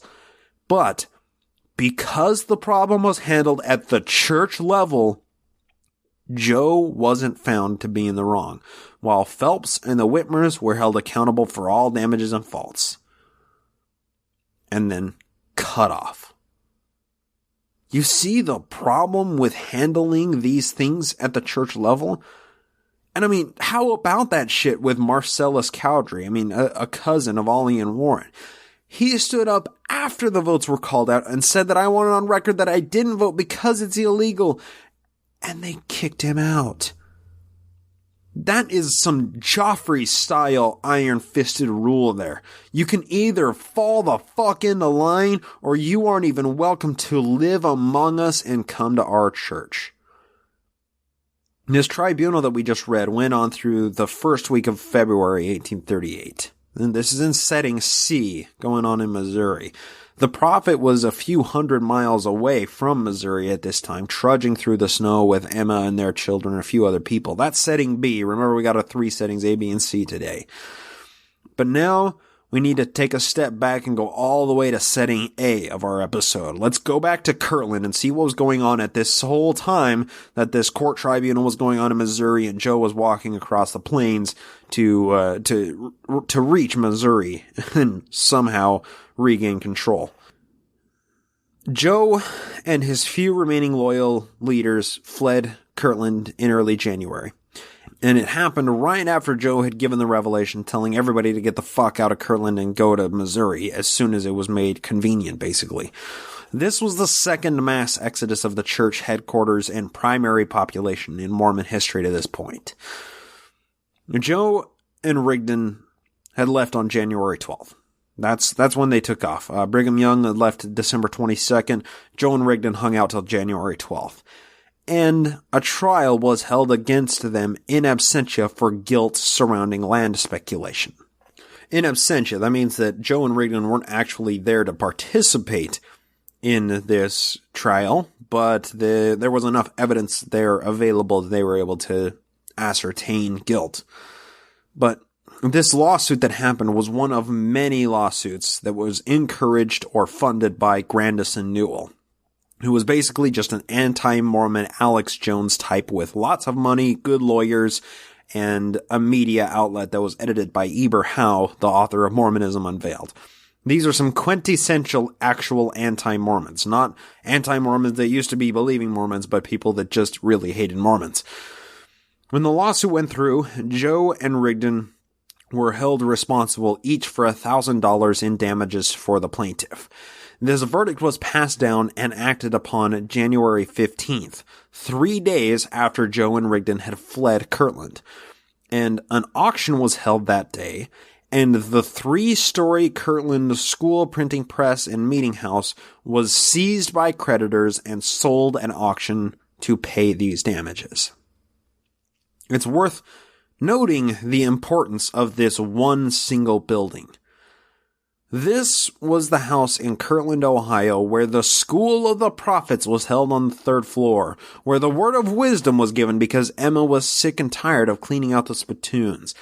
This was the location of the Hebrew school that was running in early 1836, instructed by Joshua Saxus. The 3rd story of this building is where some of the Book of Abraham was translated from Joe's Egyptian papyri, and there were plenty of anointing oil parties that lasted all night. In the top story of this building, a bunch of people saw various angels or God or whatever, depending on how much they were anointed. All of those things just happened on the 3rd floor only of this building. The 2nd floor was the replacement for the printing press that burned down in Independence, Missouri in July of 1833. Now, a little bit of back history on that printing press, the Independence, Missouri printing press. That's why an original Book of Commandments could fetch over $1 million today. These books of commandments were being printed in Independence when the printing press was burned down by a bunch of anti-Mormons, and the people were chased out of their homes in Jackson County permanently and fled to Caldwell and Daviess counties in the north. A few people were able to save some copies of the Book of Commandments, and there were even stories of children that were running through the streets collecting burning papers as the wind was blowing them down the road. So all in all, less than 100 of these Books of Commandments actually made it out of the original printing press in Jackson County, which is why they're so valuable today and rare. Once it burned down in Independence, July 1833, Ollie was tasked with buying a new printer in New York for some ungodly amount of money, a task which he fulfilled in October of 1833. Now, this new printer that Ollie purchased had to be housed on the 2nd floor of this schoolhouse building in Kirtland, and then ownership of the printing press itself was incorporated under F.G. Williams and Company, making Freddie G. Willie and Ollie co-owners of this printing press. Thanks to that single printer and its operation from the end of 1833 to essentially the end of 1837, we still have copies of nearly everything that ran through the typescript rails. The Messenger and Advocate printed monthly for nearly 3 years from that printer. Also, the Elders' Journal, the Northern Times, the first LDS hymnal, the 1835 edition of the Doctrine and Covenants with the Lectures in Faith, and even the 2nd edition printing of the Book of Mormon, circa 1837, with over 2,000 changes from the first edition, all came from this printer. If not for this one single printing press in Kirtland, Ohio, most of the Mormon publications from 1834 to 1837 simply wouldn't exist. And the entire realm of Mormonism as we know it today would probably be vastly different. Now, just as a small detail, ownership of this company, this Frederick G. Williams, F.G. Williams and Company, Freddie Willie and Ollie were the owners of it. Ownership was actually transferred to Jo and Rigdon in June of 1837, which explains why the building was sold at auction to pay their fines, because they were the ones owing it. It was their asset, so the asset was liquidated in order to pay for the fine. Simple as that. That's just simple economics. It's how it has to work out. Now, just to solidify the importance of this building, that was just the 3rd floor and the 2nd floor. The bottom floor, the main floor of this schoolhouse, was simply a meeting room. And church was often held in this chapel-sized common room for the entire time before the Kirtland Temple was completed in March of 1836. Community gatherings were often housed here. Closed-door high council meetings with a number of members found that the barren walls of this 1st floor room would tell no tales. This one single building was responsible for more Mormon history than literally any other building in Kirtland, Ohio. Except for maybe the Newell K. Whitney General Store. That's the only one, and it's still standing today. But even then, for just Mormon history, This building is the hinge point. It provided a home for reverent feelings, a hangout place for the boys' club of the priesthood, a pulpit room for preaching any new revelations delivered to the prophet, a secret attic to keep ancient papyri and mummies safe, and most of all, it was the primary propaganda factory. Ground zero of Mormon doctrine proliferation like a nuclear shockwave emanating from those hallowed walls. This one building stood as everything that represented Mormonism, and on January 15th, 1838, as if by some cruel joke, it was sold at auction to pay debts owed by Jo and Rigdon's printing press and land speculation linked to the Kirtland Safety Society anti-banking company. The lawsuit was backed by quintessential anti-Mormon Grandison Newell, who accused the prophet of commanding his assassination less than 6 months earlier than this hearing. Essentially, this one sacred building that was printing Mormon propaganda 7 days a week was now owned by the very people that persecuted the Mormons most. And they had one hell of an axe to grind. So what was Jo going to do in response to this dramatic turn of events? Motherfucker was hightailing it. Jo and Rigdon had both fled a couple of days before the auction, but there were still loyal Mormons living in Kirtland that couldn't leave with quite as much haste as the prophet and Hingepin Rigdon has done. So, in response to the anti-Mormons buying the schoolhouse and printing press to use for their own nefarious purposes, Lyman R. Sherman, a Jo loyalist, burned the fucking building to the ground.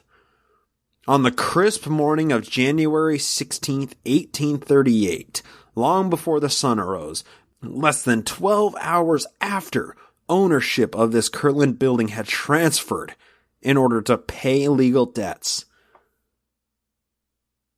Lyman Sherman broke into the printing press and set it and all the materials inside ablaze. Now, a building full of paper burns down really fast, and it wasn't long before the whole town was out of bed and just standing out in the street, crunching snow under their slippers and nightgowns, watching the 100-foot flames engulf the entire city block. And we wouldn't know who burned it down, or why, if not for the personal recounting of one Benjamin F. Johnson. His autobiography is going to be linked in the show notes, and it's worth a read. It's really long, but it's incredible.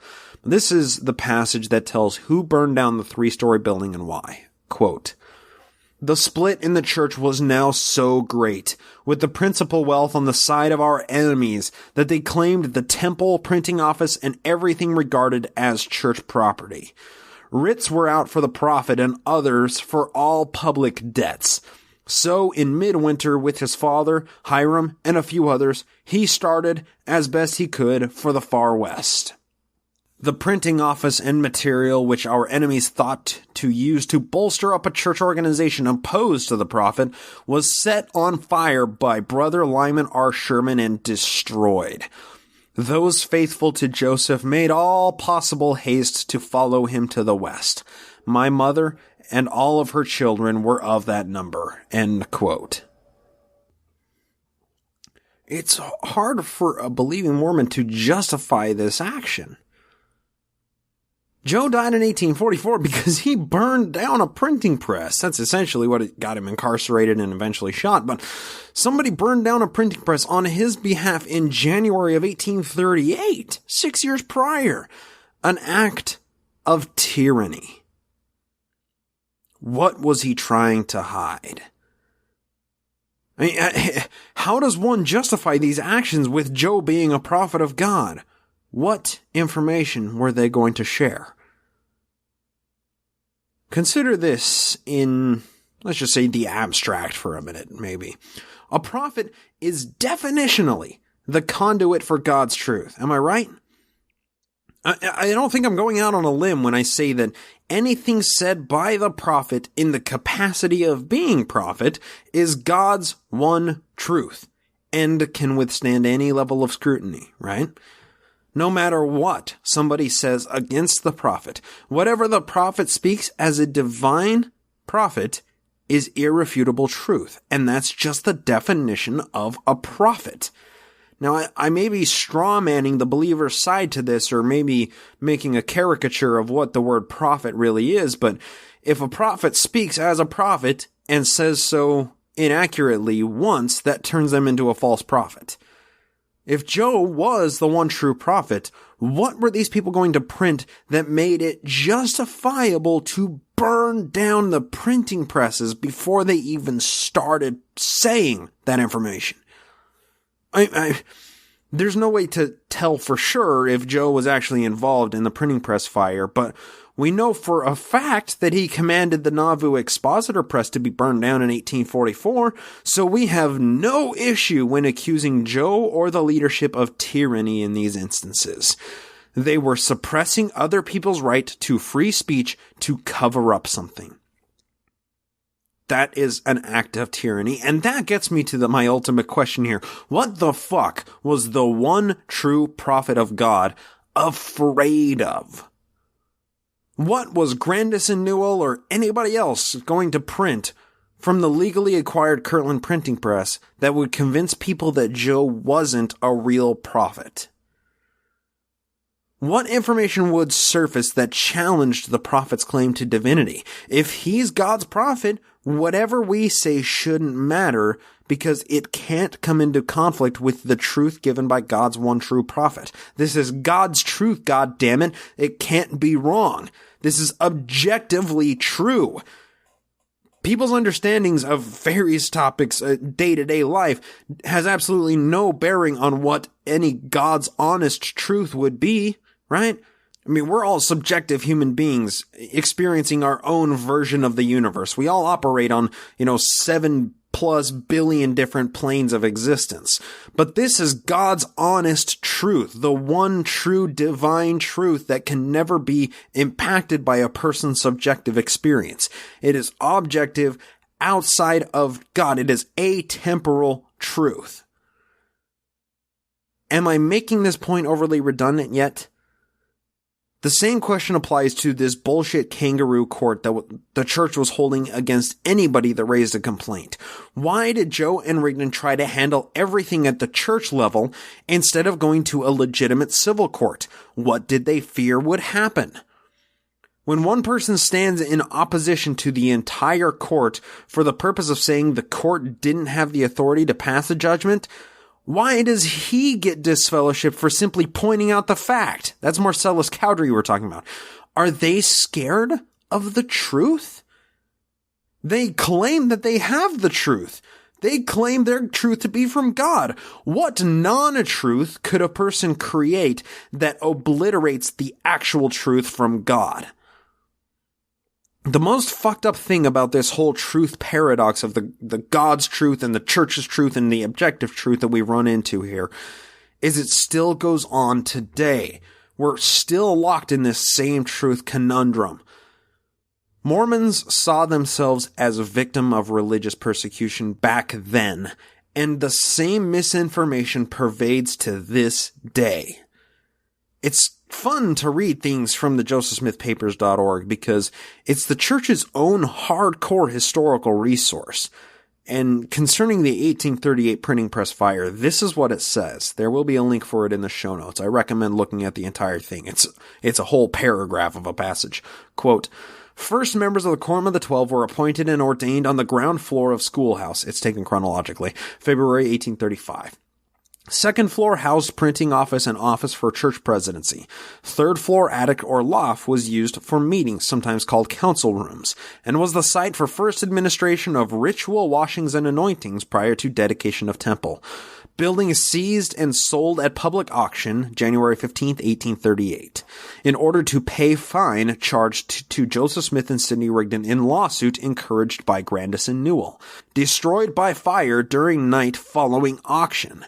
Disaffected members of the LDS Church accused saints of burning building, while many saints felt that auction would not legally stand and that dissenters had burned building to prevent church from recovering it.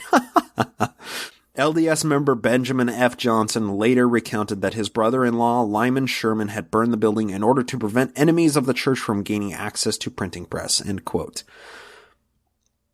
That's it.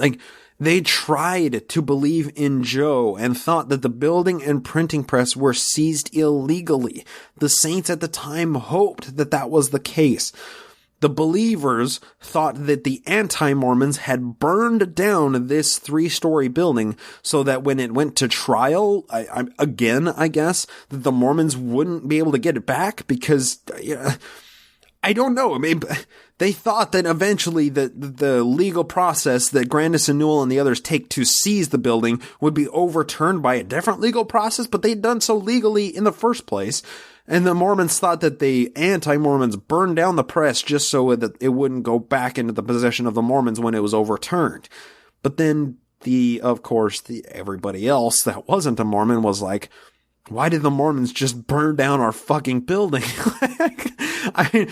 It's just absolutely insane. They didn't understand how anything works. Jo and Rigdon were in the wrong. They were at legal fault and their assets were seized to repay damages.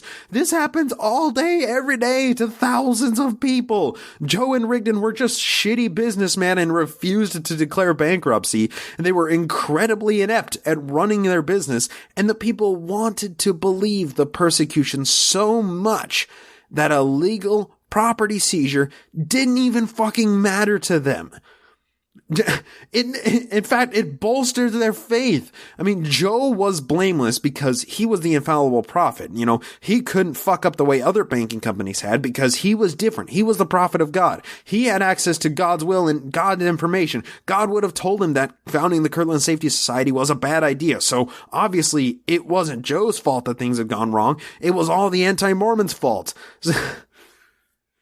And it's all Satan's fault that they were able to get possession of the building and the printing press so that they could continue, printing anti-Mormon lines. It's absurd. I mean, I'm just sitting back and laughing at this because the time was so confusing and just trying to make sense of this horrible nonsense it's been a very challenging week to get this episode together. I can't make heads or tails of it. And the craziest thing is, this is only the beginning. We only just crested D-Day, everybody. We only hit the day of dissent, defection day. We just barely see it creeping in the near future. We haven't talked about the Missouri Mormon War and the Battle of Crooked River, the Hans Mill Massacre, the Liberty Jail internment. All of these things happen in less than a year's time in our timeline. All of these huge and exciting occurrences that are so paramount to the Mormon experience that Mormons today know about. You can talk to them about the Hans Mill Massacre and they'll at least heard reference to it. We're getting to it. We're getting so close to it. But it's just been so damn confusing in studying for this. And it came at a time when I was a little bit distracted too. I've had to get this episode in during a time that something else has come up that has had a little bit of my attention as well. And I find the themes, the underlying themes fascinating between what has happened in the beginning of 1838 and, the 2 months that we've been covering in this episode and what still goes on today. And I think the underlying theme is, it's just remarkable how people's perception of other people, of individuals, just colors their perception and interpretation of events. If somebody in a community like Joseph Smith or Sidney Rigdon is a trusted member of the church, especially if they're a leader like those guys, those people tend to get a pass. If they cry religious persecution to boot, holy shit do they have it made. My God. it goes back to a point I made earlier. When you cry religious persecution, no matter what happens after that can't help but bolster faith. Because positive or negative outcomes, you can always spin it to be a faith-promoting experience. I mean, let me talk about something else that's had a bit of my attention this week. I received an email from John Doe last week about something that it made my skin crawl, and I couldn't take the time to dive into it then, so I've been looking into it lately here. But these are the headlines of two stories that he sent over, and they're the same story essentially. But here are the headlines taken from reviewjournal.com. There will be a link to them in the show notes, just so you can see what we're talking about. Mormon home teacher indicted on kidnapping, child pornography charges. Oh, God damn it. Why are we starting with this? The next one. Mormon official says Henderson man charged in lewdness case was never employed by the church. All right. Those are two separate headlines, and they're referencing the same guy. I love how the church is able to claim was never employed by the church because, well, the church doesn't ever employ their church officials, their bishops, their Sunday school teachers, anybody. They're never employed by the church. They're all voluntary. So it's kind of a bullshit caveat that the church can just categorically place on anything that happens. But anyway, what we're discussing is a guy named Martin Gillen. Now, Martin was arrested for fondling a 10-year-old girl in her own home. Kind of fucked up. It seems so far out of the scope of the focus of this show, but just hang in there for a minute here. Martin was a home teacher in the community. But according to this John Doe person I received the email from, he held a lot of other positions, including gospel doctrine teacher, elders quorum teacher, member of the elders quorum presidency, as just a normal home teacher. But he wasn't just a standard Sunday Mormon. He was deeply entrenched in serving the community and being an active LDS member. You know, as is with anybody that's a member of the elders quorum presidency, when somebody's moving in or out of town, you give the elders quorum president a call and say, hey, do you have a couple of guys that you can send over to help me move a piano and a swimming pool and an armored car into my house real quick? And then, 19 guys show up that are all ready to go, with nothing but dad bods, just dad bods everywhere. But that's what the Elders Quorum presidency does. He coordinates activities like that. So that's what Martin was part of. But he also attended biweekly ward council meetings. He helped families move in and out of the community when they were moving. He blessed and passed the sacrament on frequent occasions. I mean, he was an active member of the church.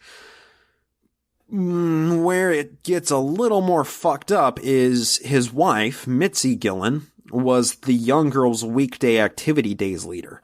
Meaning that a small group of girls from the ages of 8 to 12 would come over to the Gillen house where Martin was living and do craft and service activities as the young women usually do. This is a developing headline in the same story. Quote, former Mormon home teacher held on $520,000 bail in child lewdness case. I'm going to read a little bit out of the report from it here. This is all out of the Review Journal's quick coverage of it. Please follow the show notes for the entire article. The reporter interviewed the victim's father, and I think this is where most of the insight is offered. It's by David Ferreira is the reporter covering it. Outside of the court, the girl's father struggled with how his unbelievable amount of trust and friendship had been violated. This is quoting the father. He really was my friend, at least from my perspective. Speaking of Martin, of course, the sex offender. Prosecutors said that after Gillen was fired from a sales managing job last year, his former employers found child pornography on the laptop he had been loaned. Renetti called him an extreme danger to the community. End quote. This is from a little bit earlier in that piece. Quote, Gillen was welcomed into people's homes under the guise of being a devoutly religious man. Chief Deputy District Attorney Dina Renetti wrote in court papers, he befriends parents and then victimizes their children. According to the church's website, home teachers visit their assigned families at least once a month and establish a relationship of trust with these families so that the families can call upon them in a time of need. It continues on here. to describe the incident. In mid-August, Gillen told the girl he wanted to take pictures of her for a scavenger hunt and asked her to go to the family's casita, according to the prosecutors. He told her to wear a skirt and a t-shirt and suck on a popsicle and candy. He tried to get the girl to change in front of him, prosecutors said, but she insisted on changing in the bathroom. He lowered his hands down the girl's back, spanked her, and told her, "It's our little secret," according to prosecutors. End quote. This is continuing on in the piece. When police arrived August 18th at his Henderson home, they did not initially tell him why they were there. He grabbed a knife, stabbed himself, and struggled with the police. He indicated that he wanted to kill himself, Renetti said. He was treated at a Las Vegas hospital and later released. End quote. This fucking piece of shit. And this was the second time this piece of shit had been caught. In 2002, he was convicted of sexual assault with a 6-year-old and sentenced to 8 years behind bars in Colorado. A small detail that has surfaced is the fact that written into his plea deal was a clause that his sex offender registry wouldn't follow him across state lines. So he was required to register on the Colorado list for as long as he lived there. But upon his release from prison, he promptly moved to Henderson, Nevada, and his child sex offender status was never updated to reflect it. So what we have here is a clear breakdown in the justice system. If Martin had been required to register on the sex offender list with his new address, the people in that community would have access to that information, and they would be able to protect their children. That's why the sex offender registry exists in the first place, to keep people informed, so they know who to keep their fucking children away from. However, the only telltale sign that Martin might be a problem in the community was a small annotation on his church record stating that he can't have a calling with children. No details beyond that. Now, Martin was never given a calling that specifically works with children, but he was a trusted member of the community. He had abundant access to a plethora of ignorant parents and children that never saw him as a threat. And thanks to this John Doe who contacted me about the story, some hard reporting has been going on to supplement the headlines. John has been in touch with a few reporters, and one of his emails states, quote, "I am personally affected by this developing story because I knew this man for almost 5 years. We often sat next to each in Sunday school. 1 week ago, I would have considered him a good friend and someone I trusted. After speaking to my bishop, stake president, elders quorum president, primary president, and many other ward members, it is clear that no one knew about his true character. No one but the bishop and stake president. The bishop told me the LDS church believes in repentance and forgiveness, that we give members second chances, but a prior convicted child molester? There is more to this story than what is being reported right now. I feel we are only at the tip of the iceberg. I'm not claiming any great conspiracy, but I am pointing out that the bishops and stake presidents who knew of this person did not have any procedures to follow in order to protect their flock." End quote. And that is the most horrifying point of this whole thing. The bishop and stake president saw Martin's record restricting him from working with children, but nobody else in the ward knew of it. The primary president of all people in church callings had no idea. Martin wasn't even on the do not sub list for people that substitute teach in primary class. He had plenty of access to the children, and the bishop and stake president had information to protect their kids, but nobody else in the community knew about Martin's past, and a search on the sex offender registry would not offer that information.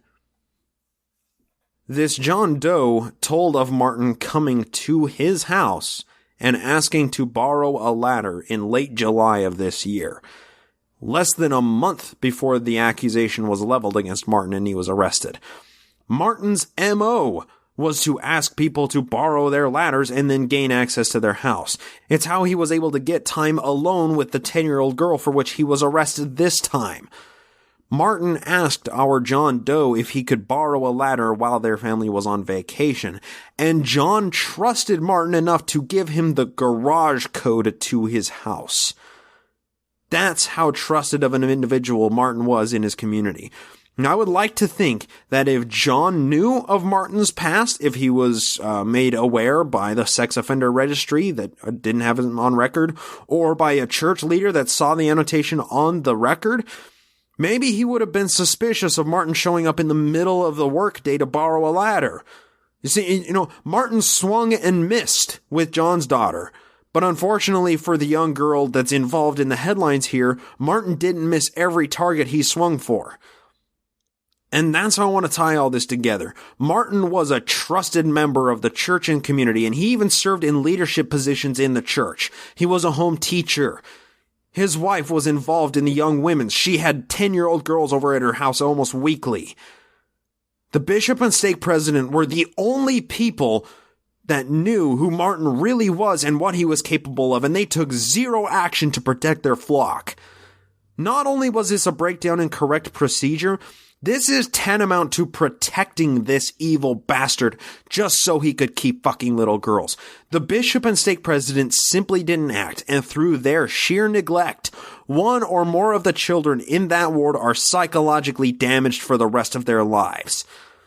Now, we may scoff at the Catholic Church, or really any other church, and say that they protect child molesters by moving them around to different places so, the local people don't know their past. Well, that's exactly what the Mormon Church did in this same instance with this fucking guy.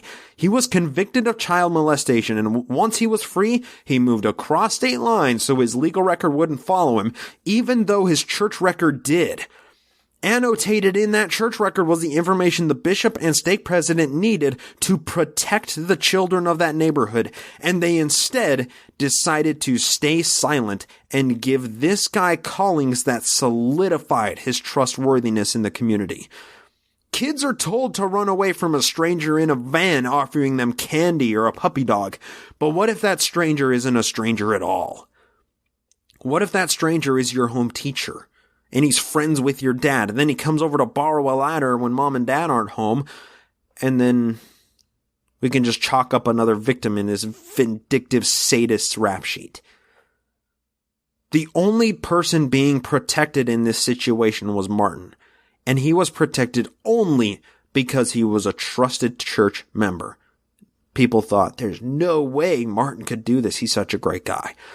Luckily, this story got out before the church could put a lid on it. And now they're in damage control mode, and John Doe continues to fight in the trenches for us, so I have to thank him for that. We'll revisit this story as it develops. But for now, it looks like Martin will be tried on 5 separate charges that should get him locked up forever, but we'll see. Now, I can't go as far as saying the church has a hand in covering for this guy, but the fact remains that the local church leaders had a decision to protect the children of the neighborhood or protect Martin and his character as a trusted church member, and they chose to protect a child rapist. My question is, what more do the people of this church need to get the motivation to leave? In response to the church handling disputes at the church level instead of resorting to civil lawsuits, Ollie Cowdung wrote this of Jo and his church before Jo and Rigdon had arrived in March. This is from The Rise of Mormonism by H. Michael Marquardt, page 461, quote, "They were concerned because some of the church leaders were endeavoring to unite in ecclesiastical authority with civil authority and force men under a pretense of incurring the displeasure of heaven to use their earthly substance contrary to their own interest. Also, according to those in the meeting, these same authorities were endeavoring to make it a rule of faith for said church to uphold a certain man or men, right or wrong." End quote. That's the sticking point for so many people. The church in 1838 was acting in the place of actual civil authority. The fine line between church and state had broken down, and the church held kangaroo courts for anybody with which they had any kind of disagreement. And just like every other church tribunal, Jo and the leadership were never in the wrong. Rather, the anti-Mormon offenders were the ones owing the church an apology and damages because it is the one true church. It was happening in 1831. It happened in 1833, 34, 35, nearly every single year. Now at the beginning of 1838, people were becoming fed up with the extra legal authority exercised by the church that it had just claimed for itself. Matter of fact, our friend Ollie Cowdung was so fed up with Jo's shit. He wrote a letter referring to Jo's business with Fanny Alger, calling it a dirty, nasty, filthy affair. He wrote that on January 21st, 1838, in response to the court hearings that were being held against the Whitmers and W. Phelps. We'll discuss this more at the beginning of the next historical episode, but just to make us aware, Ollie was so butthurt about Jo's conduct during the beginning of 1838 that he left the church. Ollie and Jo came to an agreement to leave the Fanny affair in the past. And Jo then went on behind Ollie's back, telling people that Ollie had been lying about Alger all along. And Cowdery said in response, quote, "This compels me to ask you to correct that statement and give me an explanation, until which you and myself are two," end quote. They never reconciled this disagreement. Now remember, when Alger moved into the Smith home, she was 16 years old. Jo and her may have been getting busy for a while before they were ever discovered by Emma when Fanny was 19 years old in 1836. The point is, the church was using its influence to cover up Jo's sex scandal and protect him from public scrutiny. The founding fucking prophet of the LDS church used the church's own legal system to cover up him having sex with a minor. And the goddamn church did the same goddamn thing with this Martin motherfucker in Nevada last week. If people would have known that Jo liked to fuck 14-year-olds, maybe Heber C. Kimball would have been smart enough to keep little Helen Marr away from Jo when she was 14 years old. Maybe if some of the men and women in Nauvoo knew that Jo was an insatiable sex fiend, they wouldn't have been so willing to offer up their daughters and wives to the prophet so he could do what he pleased with them. Missouri in 1838 becomes a temporary safe haven for the prophet and Rigdon to do whatever they pleased for nearly a year. But it was only a stepping stone on their way to Nauvoo. Once the Nauvoo years hit, we're in for some brutal intermingling of church and state authority on a level that was wholly feared by the outside world. And, let's just say it, it hasn't stopped today. There's no telling what authority the church has usurped for itself, and in what cases the church has had some hand of influence, whether it be for tyranny of Joseph Smith, whether it be for adultery and child molestation with Brigham Young and John Taylor and many other prophets and many breakoff sects of the church, or whether it's today, and the church is covering up Martin, a sex offender, protecting him instead of protecting the children of the flock. We just need to keep in mind, we're looking at the end of it. We're staring at the scope of the church on a grand scale, and I feel like we're seeing the end of an era. But when we look back at our historical timeline, 1838, Jo's fuck train is just picking up steam, and it won't stop until a mob riddled that son of a bitch with bullets in 1844, just to stop him from becoming king of the world. But that was just Jo. The demon, the monster of the Mormon church had already been created. The people that killed Joseph Smith in June of 1844, they successfully killed the first prophet. But thanks to religious persecution, they only fueled the fire that burns in the hearts of the true believing Mormon.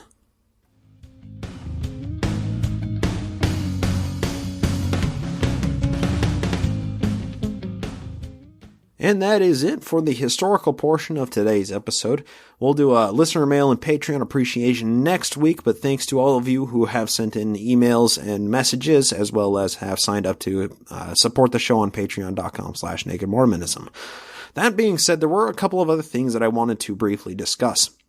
I need to rewind a little bit in my mind to get back there, and that rewinding takes us back to October 21st. That was 2 weeks ago from when this episode comes out, basically. That was a Myth Information Conference. It was such a pleasure to go see the seminal debate between Robert Price and Bart Ehrman on the historicity of Jesus, basically. You know, oftentimes, if you're interested in Jesus' historicity, like I myself am quite a bit, I've read a couple of books on it, but I've never, delved super deep into the nuances of the topics. And I think that both arguments, historicity and mythicism, are very, deep and have a fair amount of good arguments on both of their sides. However, this was like the official ultimate debate between the head forefront Bart Ehrman of the historicists, people that claim that Jesus was a real historical person, and Robert Price, who is basically the leader of the fringe of people that say Jesus was just a myth. There's a quadrichotomy that's often set up that tries to explain the person of Jesus, the Messiah. Was he liar, lunatic, lord, or legend? Now, liar, most people that claim he was a historical being, liar, lunatic, those are two great terms to describe Jesus of Nazareth. He was a hippie arguing with the Pharisees, an anti-governmentalist, very communistic, give all your riches to the poor. Charity is one of the greatest things ever, kind of like the Book of Mormon says. There's a fair amount of argument to be made that he could have been just a liar or a lunatic. That's fair. Lord, I think, is a much harder case to prove whether Jesus Christ was actually Lord, because you have to first prove that there is indeed this concept of God or a Lord, and then somehow prove that Jesus was the incarnate version of the Lord. I don't quite understand how that can even possibly be demonstrated, and I think the Bible is very insufficient to determine that. And then you have legend.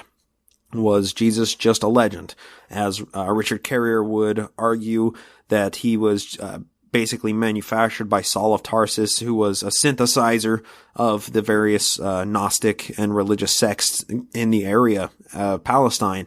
And this was just one of the religions that was brought up. And then there were these four anonymous gospels, hundreds of anonymous gospels that were written about him. There's Q and M, which are theoretical texts. Then we have Mark, which is the first, then Matthew, Luke, and then John, which is, the non-synoptic gospel, the one that's a little more fantastic. And then it just develops from there. And then Jesus was kind of euhemerized. That's the term, where he was actually a fictional character. Euhemerized meaning that he was basically changed into an actual human being in our minds posthumously after he died. Now, I think there are compelling arguments on all sides, but it was really fun to see this debate between these two people. It was put on by Mythicist Milwaukee, which they do their own conventions and their own podcast. They've been running for like 5 years now. It was really cool to meet some of the organizers there, but it was actually a good convention, and I think there is video of it posted up on YouTube. If not, then it will be posted up soon. It might take them a while to process it and get it posted, but if it is, I'll try and find it before I post this episode up and leave it in the show notes if it's available. If not, then I'll have to go back in the backlog and listen to this later and find it. But that being said, Mythicist Milwaukee did put on a great convention. It was a lot of fun hanging with a lot of fun people there. That's one thing that's fun about conventions is actually going to meeting people face to face. It's fun to walk up and talk to people about podcasts and what type of podcasts they listen to. And, I love getting turned on to new shows. And I think, Opening Arguments may be my favorite new podcast that I've started picking up on. It's Thomas Smith and Andrew Torres, two guys that were actually there at Myth Information. It was really great. Thomas Smith actually presented, and then Andrew Torres, do not take legal advice from a podcast. We were hanging out with him for most of the night. He's just such a great, funny guy.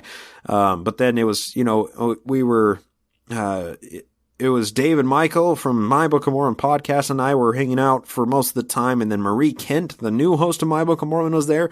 Joel Kuhn, who's done the Doctrine and Covenants comparison, was there. All of these people, it was just so awesome to meet them, hang out with them, and actually, see them in person. Beyond that, the following week, of course, that was when I just released a 2-minute blurb saying, hey, I can't get an episode out this week, but we're doing a hangout at Squatter's Pub on Friday, and that was on Friday last week, Friday the 28th of October. And I just want to talk on that. It was so much fun to spend time there at Squatters with all of these people, too. My God, you guys are fun to talk to, and it just...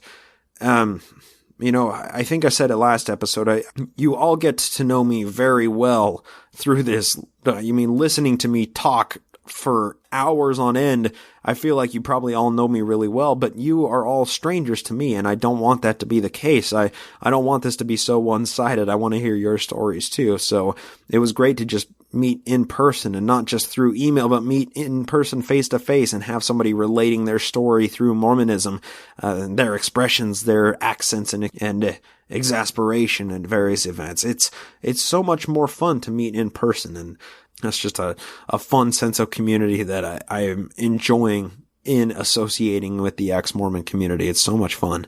And then beyond that, I guess I'll talk just kind of briefly. Thanks to all of you who sent in well wishes for my grandmother. Like I said during the episode, it was a good celebration, a good funeral, and it was, we were all quite happy to be there and be spending time as a family. And it was, the best possible outcome for, I guess, a funeral that there possibly could be. And everybody that has sent in well wishes and support, I just want to do a blanket thank you to every one of you. Your stories and your relatings are resonating a lot with me, and they're very helpful to hear. So just deeply gracious for everybody sharing so much with that. Then also, one more thing to mention, I did spend some time on a couple of occasions hanging out with somebody I haven't seen in a while.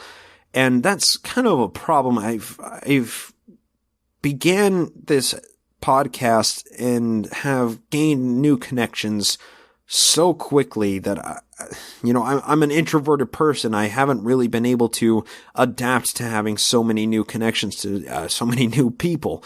And I'm afraid that this friend fell into that gap of people where I suddenly have a bunch of people that I need to talk to, but I have never been the type of person to talk to very many people. I like to be inside my own head. I like to spend my time alone more than anything else. And that's why I reclusively research and produce this podcast, is because I'm able to be inside of my own world with it. But having that connection and going out and speaking with this person, hanging out with this person again, Preston, it was a very, it was just really good to connect with Preston again and just, see his family again and talk to him about how things have been developing in his world and with his work and everything. He's just such a great guy, and it was fun to connect and have a conversation on a deep level like that. And he did send me home with a few gifts, including some Porter's Fire whiskey, which if anybody hasn't tried it yet and you're whiskey lovers, Porter's Fire is the bomb. But that, among a few other gifts, Preston was very gracious. And I want to publicly thank him on the record for his very gracious gifts and for his continued friendship, even though I, reclusively have not been keeping in touch with him as much as I should have been. But all of that being said, I think that was everything I needed to mention. Oh, there was one more thing. Sorry. November 19th, Saturday, coming up. If you are in the Seattle or Northwestern Pacific area, there is the Seattle Sunstone Conference. And November 19th at the Community of Christ in downtown Seattle. It is great hangout. It's going to be just a day. It's not going to be the Sunstone in Utah where that's, 2,000 some odd people. It's going to be more like probably 100 people at tops because it's just a regional Sunstone. They tend to be smaller, but it's still a Sunstone conference. It's a day long of presentations. And I was able to get in touch with Lindsay Park, host of the Feminist Mormon Housewives Year of Polygamy podcast and Color of Heaven podcasts. Lindsay is working to direct the Sunstone in Seattle, and she gave me a presenter position on Saturday. I think it's like 2:30 in the afternoon. Going to be presenting on the life and times of Sidney Rigdon. So maybe I'll be able to broadcast it as a live episode. I haven't figured that out, the logistics of that quite yet, but that is coming up November 19th. If you happen to have that Saturday clear on your calendar and can make it to Seattle, I'd love to see you there, and I would love to talk at your faces in an actual presentation type style. So, that being said, that's everything for this episode. I need to close up and thank a few people before calling it a night. Need to thank Demonista for posting up topical and exciting headlines of Mormonism on the Facebook page. Also need to thank Craig Keeling for providing the artwork that's used in the show with his permission. For more of his blog, you can go to weirdmormonshit.com. Need to thank Jason Camo for providing the music that's used in the show with his permission. For his music, you can go to aloststateofmind.com. If you'd like to leave a voicemail talking about an episode or something I messed up on, or even just your story, you can do so by dialing 864-NAKED-MO or 864-625-3366 and leave a voicemail on there, and it will be played in the next episode. I want to thank everybody who supports the show through patreon.com/nakedmormonism. It makes this a full-time endeavor and keeps it a commercial-free adventure. If you'd like to count yourself as a Patreon supporter, you can go on to that website and support the show by giving $1 an episode, less than a coffee a month. Most of all, to close it out, I'd like to thank all of you amazing listeners for lending me your ear. I hope to talk to you next time here on the Naked Mormonism Podcast.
Just a little extra snippet for you for sticking around. Look at you. Thanks for doing that. All right, this is continuing a little bit further on in Benjamin F. Johnson's autobiography. Quote, "Those faithful to Joseph made all possible haste to follow him to the west. My mother and all of her children were of that number, but the same feeling still followed me that I was fated to die young, and should I start, would not live to perform the journey. My anxieties at that time were not from a fear to die, nor from a great desire to live, but there was a feeling almost akin to horror in the thought that my name would be blotted out from the living, and like Jephthah's daughter I felt to bewail an early death. Often I have felt to tell the Lord that if he would spare my life, to see one son would bear my name after me in honor to him, I would promise to die without regret. And it seemed that every ambition, hope, or inspiration for life was swallowed up in that one desire." End quote. Now, it's kind of hard to look back on a single thing in history and say, this is my assessment of it. Because I can assess something completely wrong and sound like a fucking idiot. But I'm going to try and assess this. This guy, he just says, my anxieties at that time were not from a fear to die, nor from a great desire to live. It's not that he wanted to live or die, but there was a feeling akin to horror in the thought that my name would be blotted out from the living. He wouldn't have a legacy to survive him. And that his one desire, all hope or inspiration for life, was swallowed up in the one desire to have a son who would bear his name. Now, I don't know what to think about this or how to assess it, but my God, if somebody came to me today and said that they feel this way, my anxiety is that, I don't really, it's not that I don't want to live or I don't, I want to die. It's just I just want my name to mean something. I'd be like, you need help, right? We're living in this golden age where we can actually seek psychological help for problems that are, existing in our brains. It doesn't sound like he was healthy. It doesn't sound like him not wanting to live or die is a healthy thing. He still had this feeling that he would die soon. That's horrible. But, just looking back on this guy's own autobiography, we have a very different perspective of what he might be feeling today, as opposed to what he was actually feeling back then. But these are still human beings. They still feel the same shit that we feel. They still have to deal with the same anxieties and stressors and frustrations that we do. They are just different. Unique stressors, but the same physiological effect. So this Benjamin Johnson guy, I just want to give him a hug.